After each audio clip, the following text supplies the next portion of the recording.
See, the earlier chapter on statistical methods was telling us to do some calculations. But as we discussed, we have to slowly move towards making conclusions based on the calculation. So, the probability is something which expresses those calculations in terms of some percentage forms, right? Because probability is nothing but using the historical calculations or using some historical information I have, I'm making some kind of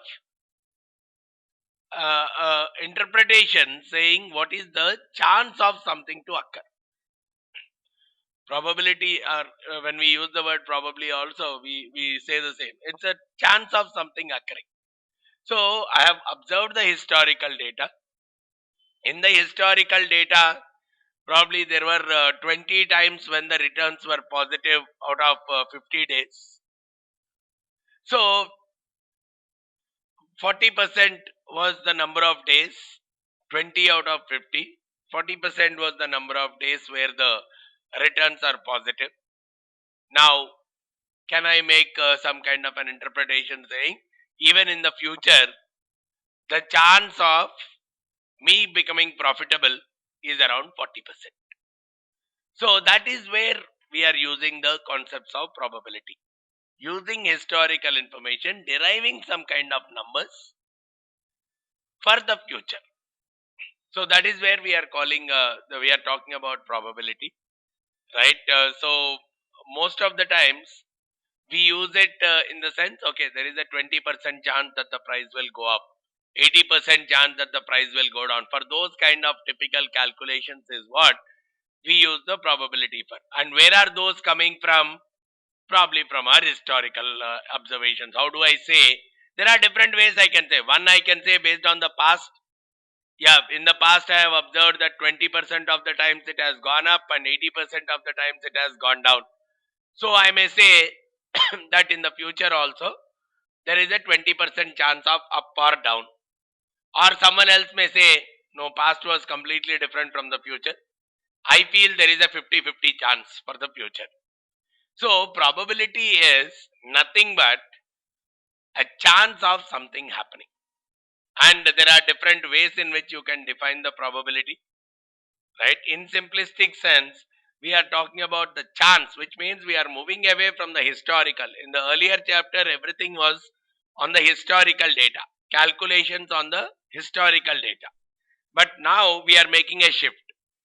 Based on that information, can I use it for my future? The probability is talking about the chance of occurring in future, the chance of occurring or not occurring of some kind of an event. So that is where we talk about something called a random variable to start with, because anything where the outcome is uncertain, we call it as random, right? Tomorrow's stock price, up, down, it's uncertain.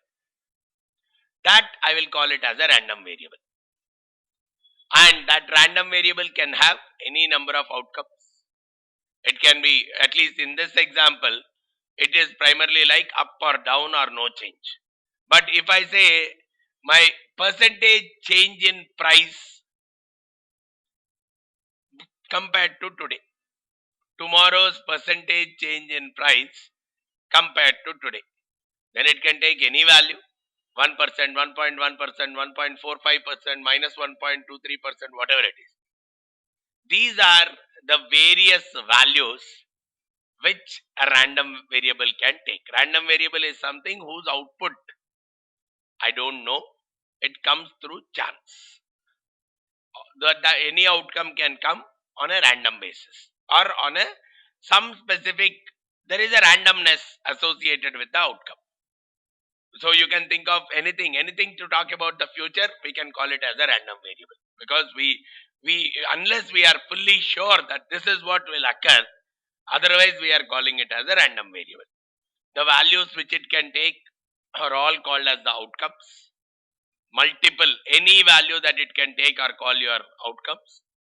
And sometimes what we might be interested in is some specific outcome or a series of outcomes which I want to track out of them, like positive, negative, up, down kind of up, down kind of outcome.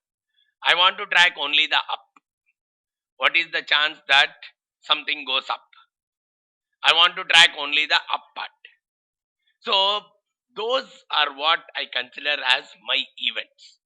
A group of probability, a group of outcomes which I would like to track out of the total set of outcomes, something which I would like to track for future purpose, for decision purpose. I'm calling them as the events. Now, within that event, so as I said, up, down, only if I want, they are the outcomes. If I want to track only the up, then up, the probability of going up is what is of my interest to me, but not the down. The chance of going up is more interest to me, not that of the down. So, in that, before we do the computation, we talk about couple of types of events. Mutually exclusive. When I say two events are mutually exclusive, if one occurs, the other cannot occur. If an up occurs on a particular day, down cannot occur, or vice versa. So those kind of events, we are calling them as mutually exclusive. And when I say exhaustive, at least one of them will definitely have to occur. Right? If I combine all those events, it should talk about the whole space. All outcomes should be included. If I say up and down, these two are mutually exclusive. And if I say these two are exhaustive, I don't say these two are exhaustive, because apart from up and down, no change also could be there. Right? If I combine up and down, all days of up, all days of down, it does not give me the total number of days. Probably there could be some days where there is no change. But if I combine all these three events, then I may say they are mutually exclusive. All three are mutually exclusive. If one occurs, the other don't occur. And all three are exhaustive also. This is something which we very much use in probability world. We are more interested in those kind of events which are mutually exclusive as well as collectively exhaustive. Collectively exhaustive, not in isolation. If I combine all the events, at least every outcome should be a part of at least one of that event. If I say, let's say throwing a dice, getting an even number is one event, getting an odd number is another event. Mutually exclusive, but even when I combine them, they are exhaustive also. I cannot get any other number apart from even and odd. But if I say event A is getting an even number, but event B is getting a number greater than 4, they are not mutually exclusive, because there, if one occurs, if an even number occurs, there is a good chance that it might be greater than 4 also. And coming to mutually exhaustive, if I combine these two events, it's not the whole space. 1 is not covered in any of them. 3 is not covered in any of them. So all possible outcomes are not covered in the combination of the two events.